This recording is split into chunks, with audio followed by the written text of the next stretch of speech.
Self-neglect, a practical approach to risks and strengths assessment. So I refer you back to the approach that Meg advocated very strongly, which is to be clear about a risk and strengths assessment. And no doubt you are all well aware of risk assessment. Actually, you have another course which covers risk assessment, I think. Is that right? Yeah. Okay, so you'll be aware that you need to consider the likelihood and the seriousness of harm, and evaluating the degree of the risk on that basis, and using the identification of the risk as a means of creating a risk management plan. And this book, a second book is on this place, Self-Neglect and Hoarding, A Guide to Safeguarding and Support. So moving on to the next slide, Meg has posted 2 specific guides to safeguarding adults using the CARE Act 2014. And the one on the left relates more to best practice, and the one on the right has a multi-agency practice focus.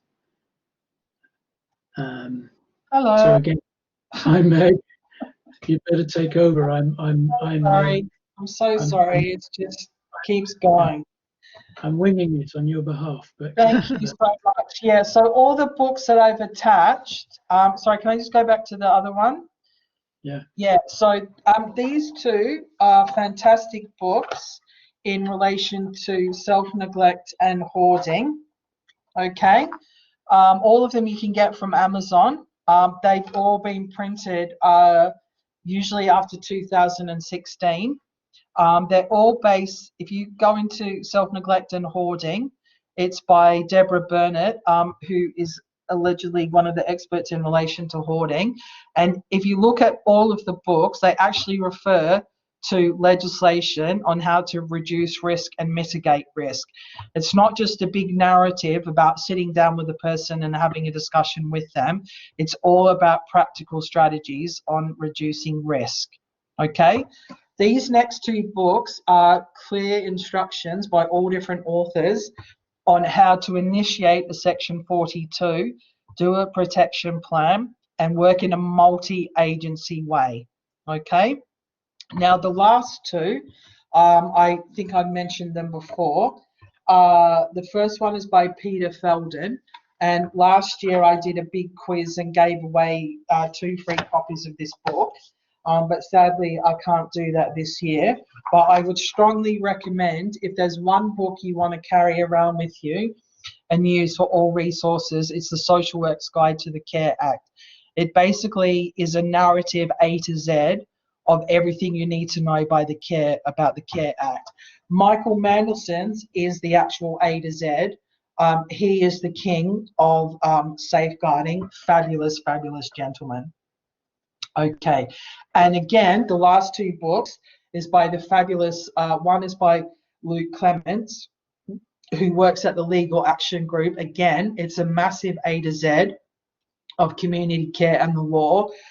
It's a bit hefty. It's about $65 for the book, and it comes out every couple of years. And the last one again is the A to Z of safeguarding law. It's absolutely fantastic. Okay, so I just wanted to go, Catherine, to the other attachments that I had. Yeah, is that okay? Yeah, okay. I've uploaded all the attachments to Fabulous. on Weblearn, but I didn't put them all up on here. So your attachments. That's okay. That's okay. So I've attached the self-neglect legal intervention. Yeah. I just need to get it open, if that's possible. Yeah. So actually, if everyone has a chance, because I've given you a lot of information, If you actually look at the self-neglect legal interventions, this is usually for domestic squalor. I really hate that word, but that's what they use. And if you actually have a look at it, it actually refers to powers from the Environmental Health Department, powers by the police, powers and duty by animal welfare, powers and duty by mental health. Then it refers to powers and duties in relation to the Mental Capacity Act. Nowhere does it refer to the CARE Act. So when we're doing safeguarding, it is really imperative we know about the legal literacy, and we work with other agencies about safeguarding and protecting human beings. Now, I just want to quickly go into the clutter rating. If you go into any local authority, each local authority that I know of in London has its own policy and procedure in relation to hoarding, and they use the international clutter rating, and this is what I mean by hoarding. And if we actually have a look at the bedroom, 1, 2 and 3, 4, 5 and 6, 7, 8 or 9. Now, if we have a look at the clutter of 4, 5 or 6, that's supposed to be the living room. Yeah? 7, 8 or 9, I'm not really clear how the person's getting in and out of that. Yeah? But if we actually go to the bedroom, if we look at clutter rating 4, 5 or 6, where's the bed? How is the person lying down on the bed? 7, 8 or 9, you can't actually see the bed, and now a fridge has appeared. So the issue with people that hoard, and this is what I'm talking about hoarding, is how are they sleeping in that room? How are they getting their 7, 8, 9 hours of restorative sleep? And then the other one is the kitchen. So that's what I'm talking about when I mean by hoarding. Yeah? Okay. I've given you quite a lot of information, but I think it's quite important. There's a lot of legal information that you need to know, because the whole point of the CARE Act, the whole point of the safeguarding procedures is about assessing risk and protecting the person executing our duty of care. So I know Catherine and Jonathan spent a bit of time with you this morning going through case law. It's about how we are applying current case law, policies and procedures to individuals to improve their well-being and to improve their life, because that's our job as a social worker, whether we work in child protection or we work in adult services. We have a job to do. You're going to get paid for it, and some places you'll get paid quite well, but we have to know what the law is so we can execute our duty of care. But the thing we have to remember, and I'm pretty sure Jonathan's going to agree with me on this, the person needs to be at the center of everything that you do. Mm-hmm. Everything that we do has to be necessary, proportionate, and least restrictive. But we do need to know about the law to keep the person safe. Jonathan? I definitely agree. And because, you know, we can't, necessary and proportionate and a risk assessment, but not arbitrary and not taking any and not infringing on a person's liberty as well. So you remember, we can't take any steps that infringe on a person's liberty if they have capacity. So the concept of capacity bring steps in here as well. Yeah, capacity is in everything. But if a person does have capacity and is making unwise decisions, say like in hoarding, this risk here is not just going to impact on them, it's going to impact on the whole building. So that's why we need to know about our partnership agents that can help us work together to reduce the risk. And that's why we need to know that the CARE Act doesn't give us forcible power of entry to clean this up. So we need to engage with the person and our other partnerships to work with the person to keep them safe. Yeah? All right, so it's a lot of information, but I've given you a lot of documents to help you with it. Social work is about balancing the person's rights with our duty of care. We focus on self-determination, yeah, and everything we do needs to be necessary to keep the person safe. Right, we've got a few questions for people to go off and do. Obviously, we've run out of time because we needed to spend some time this morning. But to me, they should be questions that, you know, people should be able to answer quite quickly, because I feel that I've spent quite a bit of time. Yeah. Okay. Thanks, Meg. Okay, well, it's open then, and I am aware of the time. You've got 8 minutes, people. If there's any points of clarification or questions that you'd like to put to Meg, and like I said, hopefully the information we gave today on the assessment, I put it on Weblo, and hopefully it's clear. So, is there anything that people would like to ask Meg? Come on, people, hit me with a rhythm stick. My voice is working now. Let's go.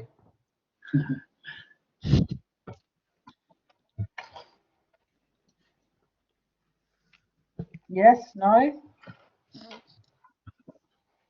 Points of clarification?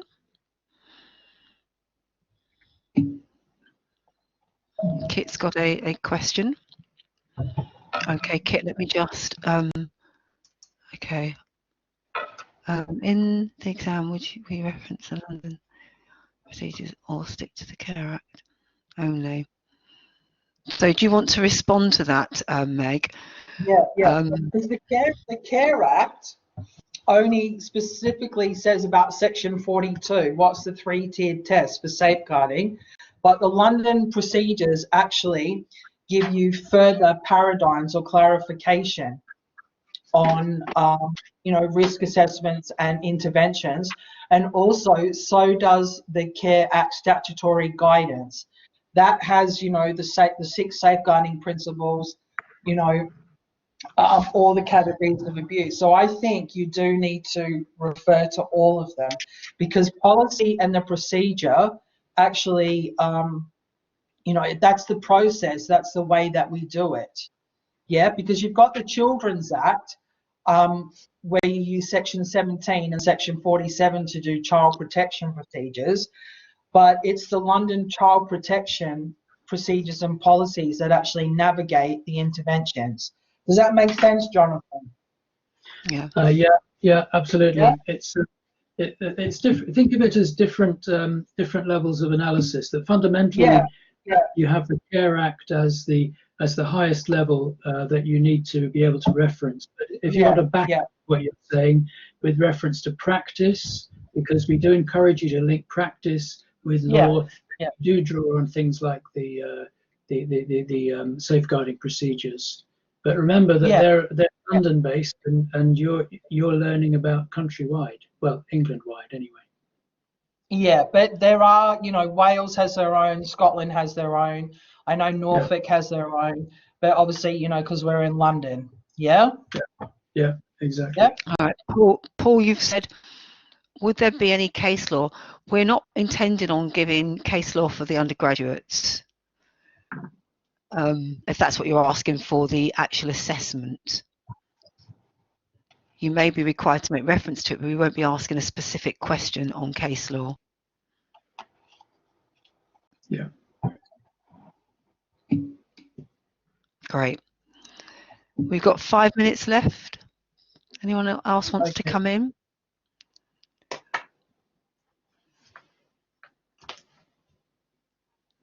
Okay, should I just ask the questions, Catherine, that I wrote down? Yeah? And see if people can if you ask think that you're able to, I don't know whether I've pinned these up. I've just left them in the actual folder on Weblo. Oh, okay. Because you've only got 4 minutes to go. Did you the seminar questions or a question, Meg? No, they're seminar questions. They're seminar questions that I sent to Catherine. I've pinned those. Yeah, I've put those up. All right, so question 1, people. What is the eligibility criteria for adults pursuant to the Care Act? What section of the Care Act is relevant?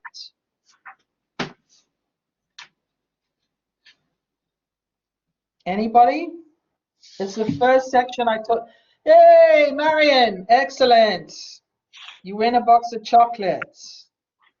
right? So what is section 13? Can someone else tell me? Yeah, it's section 13 of the Care Act and the Care and Support Eligibility Regulations. An adult meets the eligibility criteria. A, if the adult has needs arise from or are related to a physical or mental impairment or illness. B, as a result of these needs is unable to achieve 2 or more of the outcomes. C, as a consequence is likely to be or have a significant impact on their well-being. So, question 2, what are the 10 outcomes for adults pursuant to the Care Act? Can somebody give me 2 or more? Yeah. I've just posted the questions in the chat. Yep. So what are 10? Yep.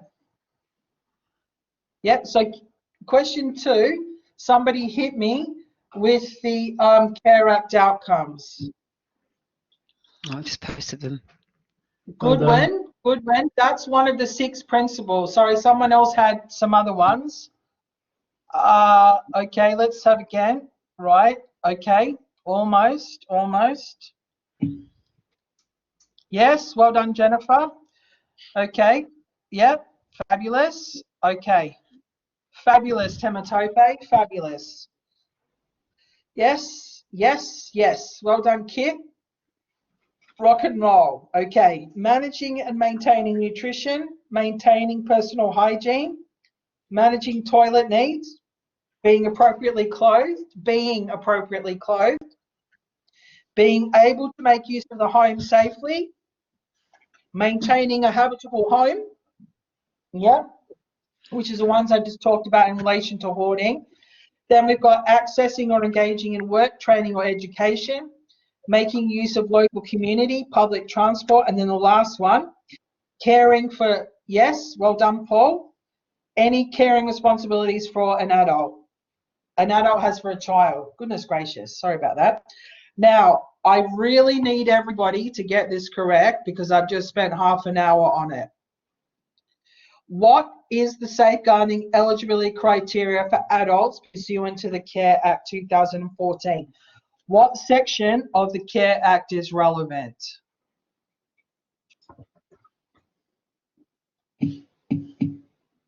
Yay! Section 42. Well done, people. I'm very happy. And trust me, that's a rare thing. Oh, that's wonderful. That's absolutely wonderful. Okay. I'm absolutely thrilled about that. Okay. All right. I think we'll finish now. But what I want you to really focus on is the Care Act eligibility and safeguarding. They are the 2 things you'll really need to get to grips with if you want to be a social worker in a local authority. Okay, people, I really wish you well, and I wish you all the best. All right, okay. Take care. All right, people, I'm going to end the session now. It's dead on 1 o'clock, and like Meg's just said, good luck, and I've already said that I'll be posting things. If at all there are other points of clarification that you need to come back to me and Jonathan on, can you please, people, use the rep? So that will be Godwin and Kit, rather than send me, several different emails. I'll be really grateful. So if there's anything on the PowerPoint